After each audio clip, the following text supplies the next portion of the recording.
What turns a dependable twin-engine Beechcraft into a falling shadow over Mexia, Texas, on an ordinary January day?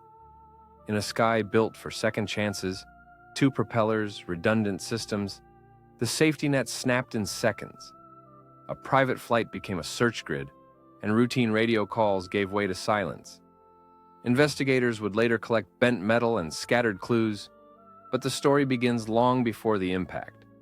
It starts with choices, pressures, and weather that looks manageable, until it isn't. Hidden in the flight's final minutes is a sequence so small it nearly escapes notice, and so decisive it rewrites the ending. This is the trail back to N3MT's last turn and the overlooked warning it left behind.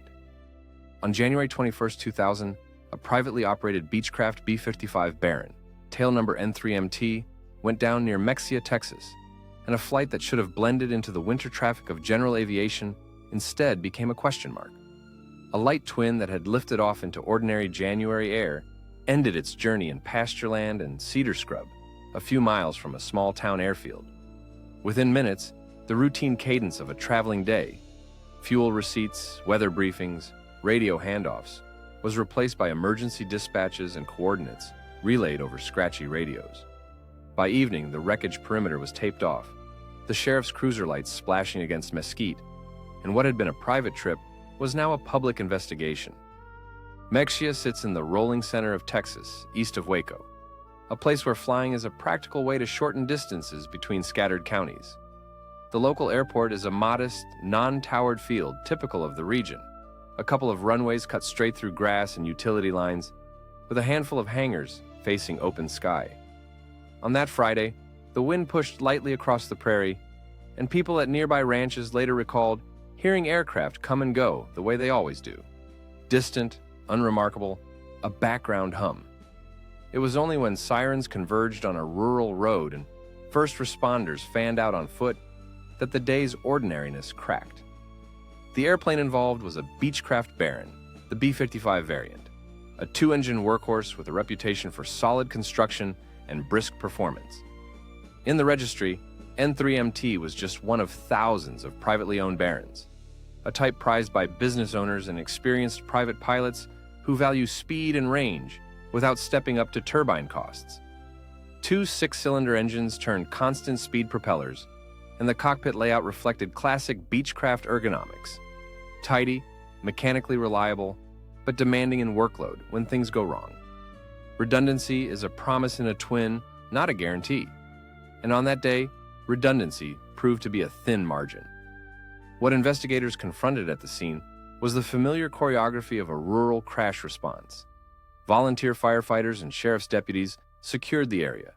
State troopers marked the access points across muddy pasture gates, and by the next day, a pair of federal investigators from the National Transportation Safety Board and the Federal Aviation Administration were walking the wreckage line. They photographed cockpit instruments, where needles had frozen at impact, bagged logbooks and paperwork that survived, and began the methodical task of figuring out when a normal flight diverged from normal outcomes. The airplane was winched out in sections and trucked to a secure facility for teardown. The human timeline, who saw what, who heard what, who spoke to the pilot last, was assembled piece by piece.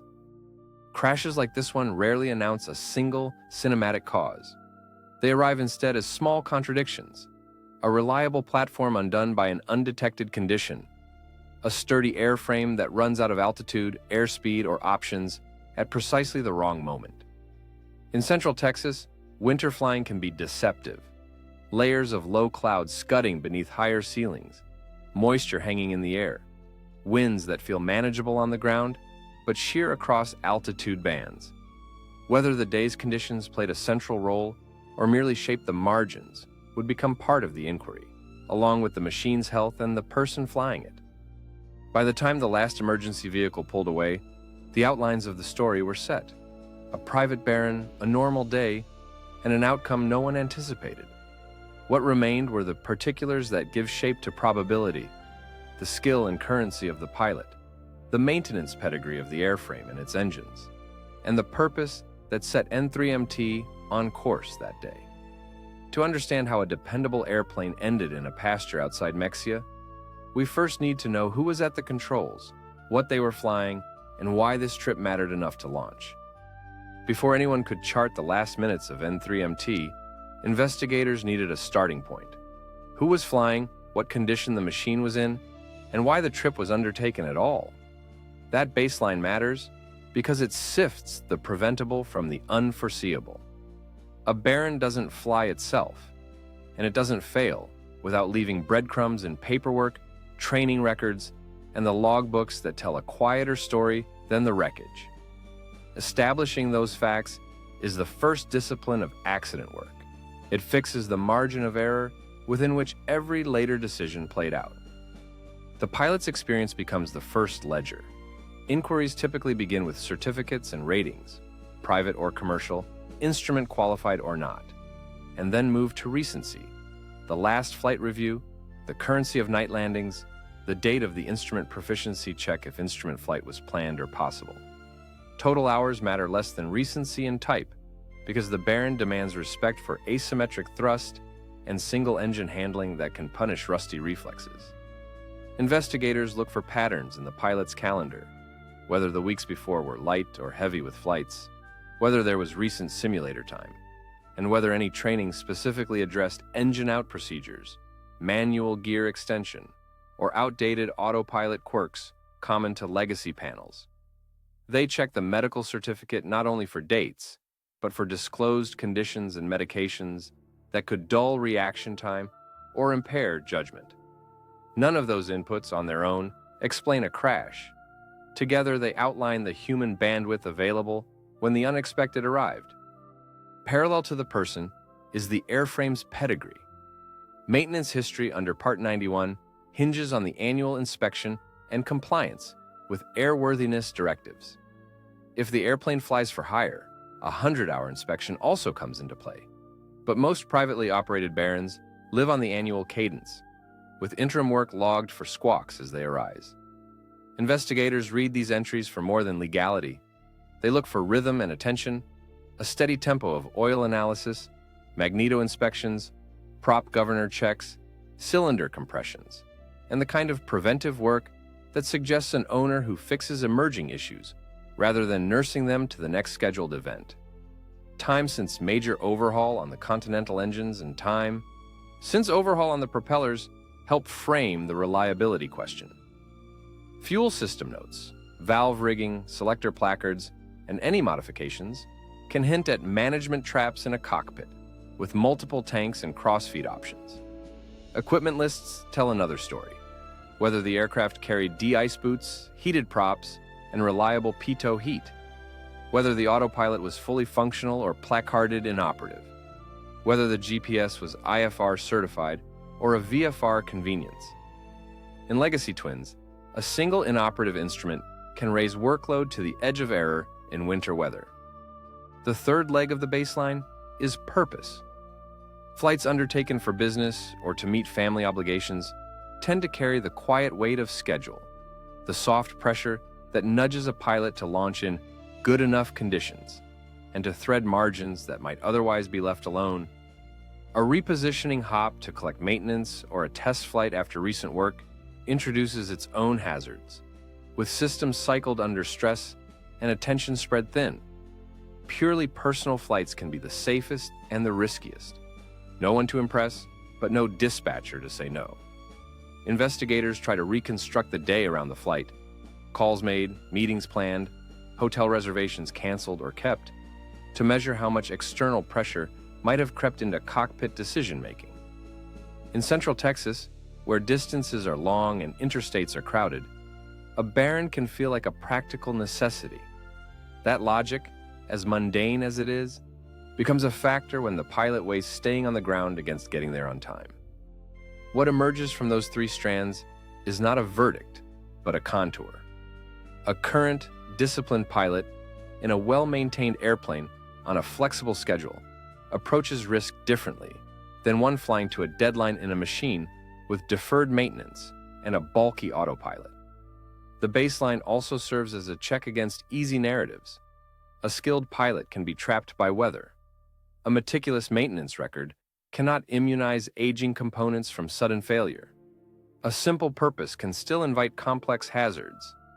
Before the sequence of the final minutes can be trusted, the competence of the captain and the integrity of the airplane have to be weighed alongside the quiet pressures that set the trip in motion. With that foundation, attention turns outward, to the margins set by the environment. The same flight in a different sky or over different terrain might have been unremarkable. N3MT's fate was also shaped by the air it flew through and the light it flew under. The next step is to map the weather, the geography, and the daylight that framed the pilot's choices. To understand the choices that followed, you have to sketch the sky and the ground as they existed around Mexia in late January.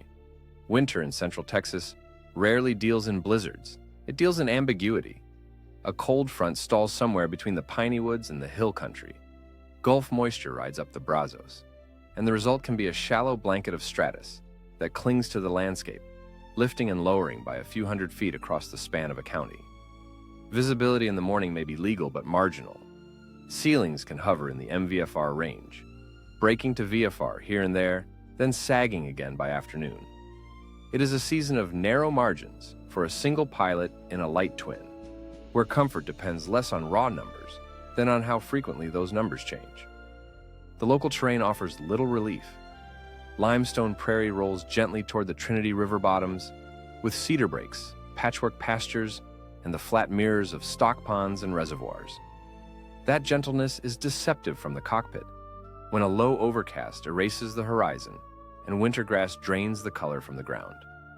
Without strong features, depth cues flatten. Power lines stride across fields at inconsistent heights, and communications towers, some of them climbing well above 1,000 feet above ground, punctuate otherwise empty quadrants. The airport serving Mexia is non-towered. Beyond the runway environment, there are few man-made beacons to anchor a visual approach when the light goes gray. Daylight compounds those effects. In late January, the sun arcs low, the day compressed between a late sunrise and an early sunset. Even in clear air, the sun sits at windshield height for westbound legs and can slide under a visor, casting shadows that mask haze layers and terrain. Dusk is abrupt in winter. Civil twilight can be an unhelpful halfway house that looks bright enough to see and dark enough to mislead. If a flight launched in the afternoon with the expectation of a quick out and back, delay by an hour could mean a return to a very different set of visual cues. A fuel stop or weather deviation that looked trivial at departure can, late in the day, set the stage for a night arrival into a dim rural field. Above that field, the air mass itself may be layered. Freezing levels in central Texas during January commonly sit a few thousand feet above mean sea level. Climb a light twin through 4,000 to 8,000 feet on a moist day, and you can cross the 0°C line while still in stratiform cloud. For a Baron equipped with basic ice protection, pitot heat, prop heat, sometimes de-ice boots, the distinction between equipped and approved matters. Light rime can be shed for a time, but supercooled liquid droplets in a stratus deck at -2 to -8 Celsius can load an airframe faster than a single pilot can reconfigure, especially if the autopilot is indifferent or the workload is already high. Even without icing, a shallow inversion can hide low-level wind shear. A 15-knot westerly at 2,000 feet with a surface breeze from the south will scuff a pattern and box a final approach that looked straightforward in the briefing. Wind across the prairie brings its own handwriting to a runway. Crosswinds at non-towered airports demand judgment about which runway to favor, when to accept an angle, and when to make a wide, stabilized pattern rather than dive for a short base. In winter's thin light, gauging drift on downwind against a featureless field can be an exercise in feel rather than sight. Mechanical turbulence behind tree lines and hangars complicates short final, especially if the air mass above is still sorting itself after the passage of a front. Navigation and communication add another layer of context. This is radar country, but coverage at lower altitudes can be ragged between approach controls. An IFR clearance into or out of a non-towered field often involves a void time or a release window that nudges a pilot toward punctuality. Non-precision approaches remain common at small airports, localizer, VOR, or GPS, with higher minimums than big city ILS. And the difference between a 600-foot ceiling and an 800-foot minimum can dictate a divert, a hold, or the temptation to circle in marginal conditions. Under VFR, scud running under a lowering deck can seem manageable in the moment until the terrain ahead rises by 200 feet or the visibility falls by a mile. Taken together, winter weather, gentle but visually featureless terrain, and a short day tighten the operational envelope for any pilot and make small misjudgments consequential. For the pilot of N3MT, that envelope would have defined not just the altitude to file or the heading to fly, but the mental model of how much slack the day allowed. The choices born of that model, route selection, fuel reserves, loading, and whether to fly under visual rules or on instruments, were set in motion before the engines ever fired. The next step is to trace those choices through the pre-flight planning that preceded the takeoff. Long before the Baron's propellers wound up to a metallic blur, the decisions that would govern the flight were made at a desk or a counter. Pre-flight planning is where intention confronts reality. And in a winter sky like Central Texas, the paperwork can be a better predictor than any post-accident hunch.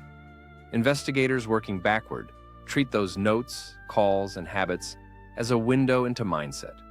Conservative or optimistic, disciplined or improvisational, willing to bend a plan as conditions shift or determined to make it work. Route tells the first story. In 2000, many general aviation pilots still dialed flight service for a standard briefing. Some used early DUATS terminals to pull meters, TAFs, and area forecasts.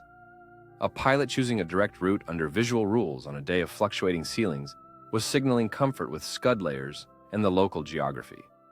A filed instrument flight plan, even if the weather appeared good enough, suggested a desire for structure, traffic advisories, and guaranteed access through the stratified air. Routing also telegraphs risk posture, a path that skirts tower clusters and nibbles. Lower terrain shows attention to redundancy if visual conditions worsen. A line that pushes higher minimum en route altitudes in exchange for straighter time.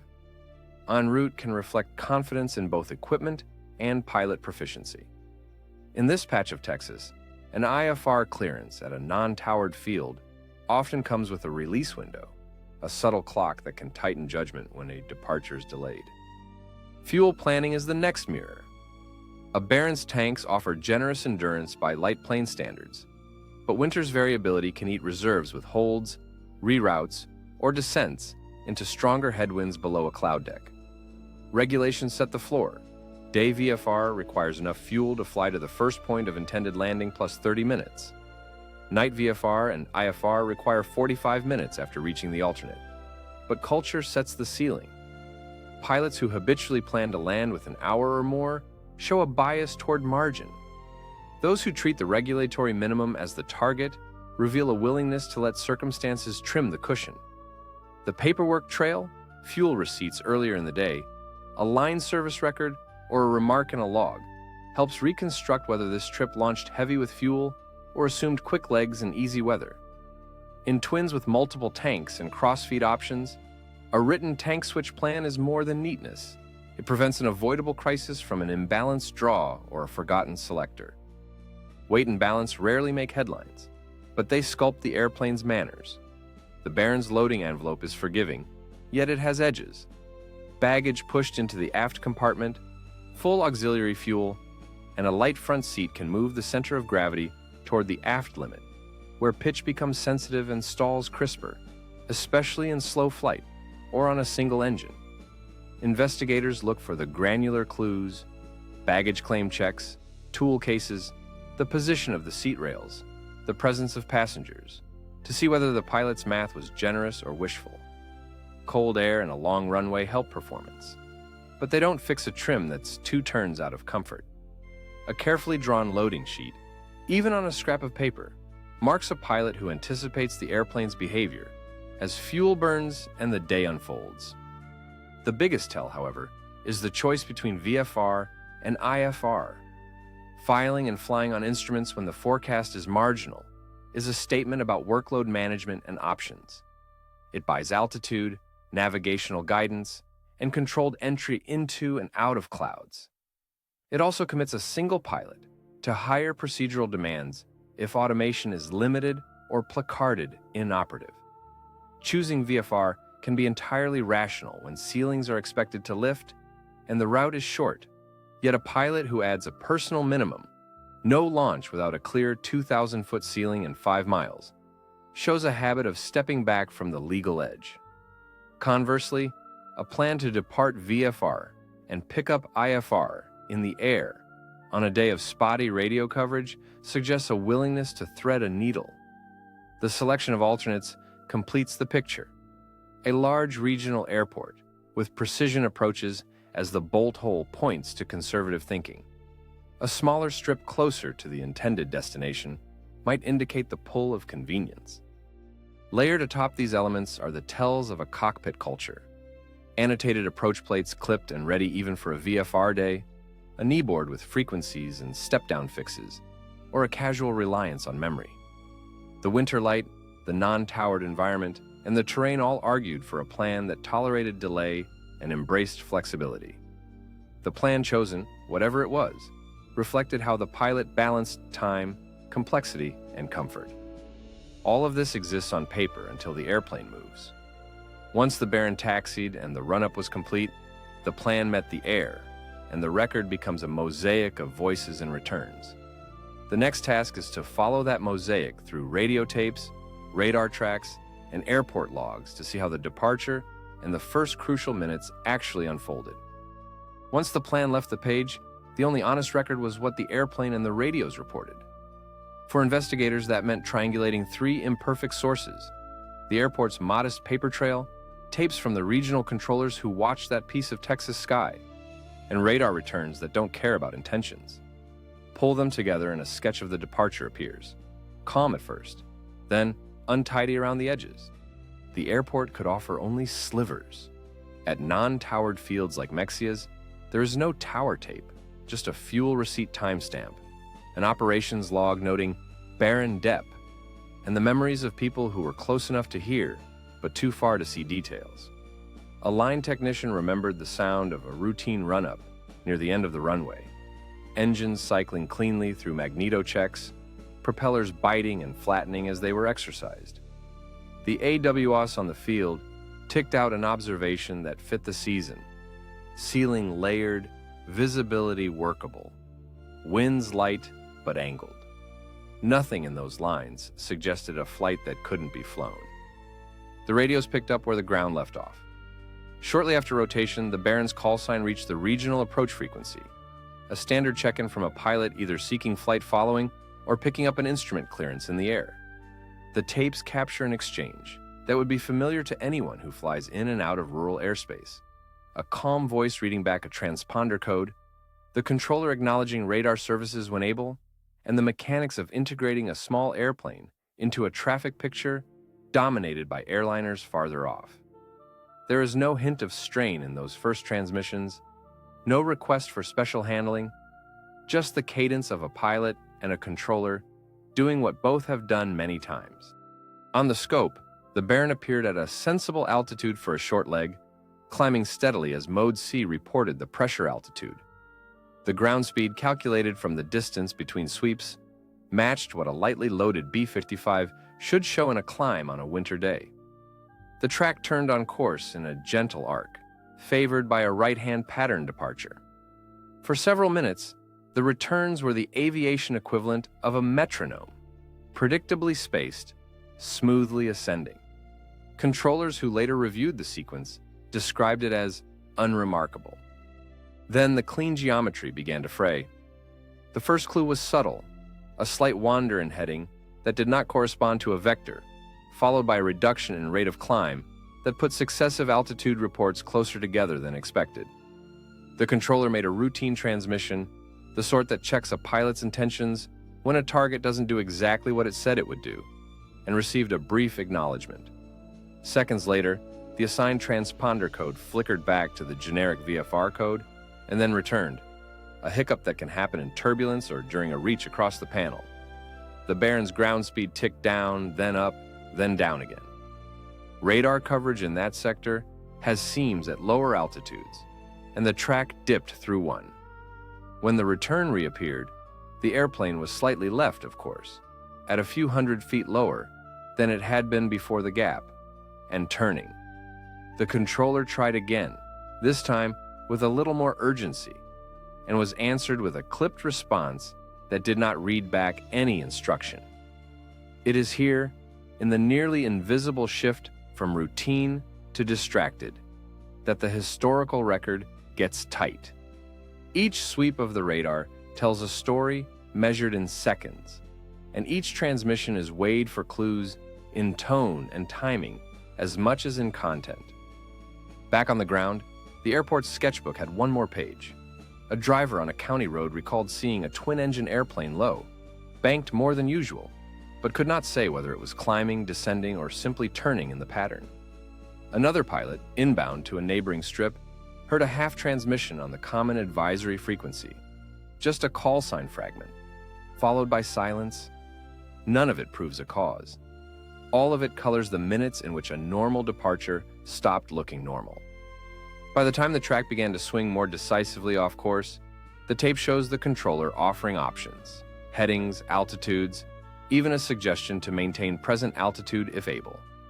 The responses, when they came, were delayed and incomplete.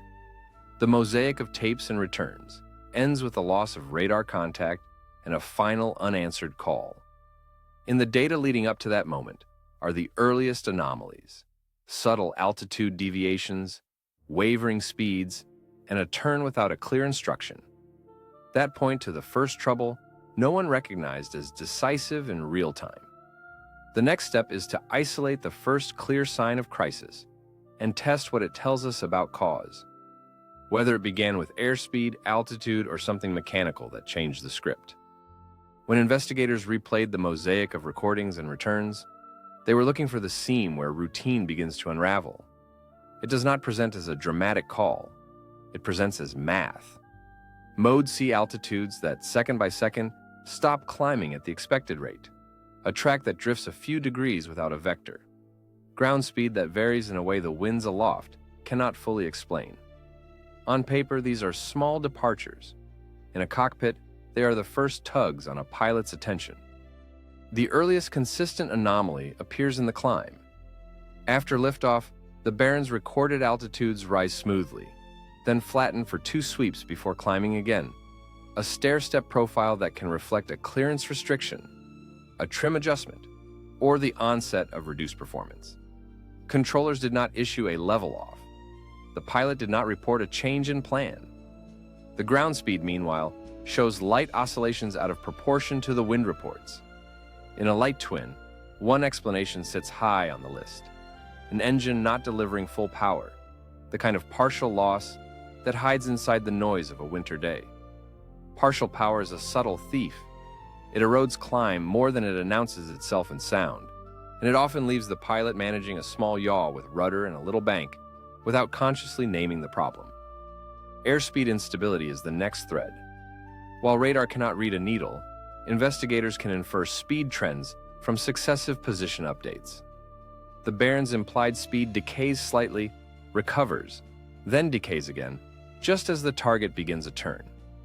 That coupling, turning while slow, is a well-known trap. In instrument conditions or under a flat winter sky, a tightening turn can go unnoticed until the workload spikes. If one engine were even modestly weak, the required rudder and bank to hold heading increase, and the margin to the red line of controllability narrows. Instrument pilots are taught to trade bank for airspeed in any doubt. The data suggests that choice arrived faster than expected. Radio tone adds texture without certainty. The pilot's transmissions, steady at departure, become clipped in this window. There is a pause before readbacks, one syllable swallowed, then a transmission that acknowledges without repeating an instruction. It is the sound of a cockpit where priorities have shifted inward. Aviate and navigate first. Communicate if there is time left. To a controller, it does not yet rise to the level of alarm. To an analyst listening weeks later, it sounds like the moment when bandwidth ran short. Weather cannot be indicted directly from radar, but context matters. The AWOS near Mexia was reporting layered ceilings and usable visibility punctuated by patches of haze. If the Baron slipped into a diffuse layer while managing an unplanned configuration, gear up on schedule, flaps retracted, autopilot either off or fighting a trim, the absence of a crisp horizon would magnify any airspeed wobble. In that setting, a mild pitch-up to arrest a perceived descent can bleed speed. A correction to heading with insufficient rudder can sharpen a bank. Engine data are absent in small airplanes, so mechanics look for circumstantial evidence. There was no radio call of engine out, and no controller noted a pronounced track offset, consistent with sustained asymmetric thrust. That nudges the needle toward either a developing mechanical issue too subtle to diagnose in the moment, or a human factor, a creeping spatial disorientation that, combined with small performance losses, set up the turn and the speed decay. Neither theory is cleanly provable from the air alone, but both align with the earliest deviations seen on the scope. The turning point, then, is not a single sweep. It is a 90-second passage in which climb stops making book values, speed refuses to settle, and a turn deepens without instruction. The first sign of crisis was visible only in hindsight. A pilot suddenly managing more variables than the moment would comfortably allow. What happened next is written less in radar and more in the ground itself. The angle of impact, the way the propeller blades and control surfaces failed, and the configuration frozen at the moment of contact can test whether the airplane was still flying, whether a prop was producing power, and whether a final attempt at recovery was underway. The story the air could only hint at, the ground told in lines and metal. Investigators fanned out across a pasture fringed with cedar and winter-brown grass, establishing bearings with a compass and a tape.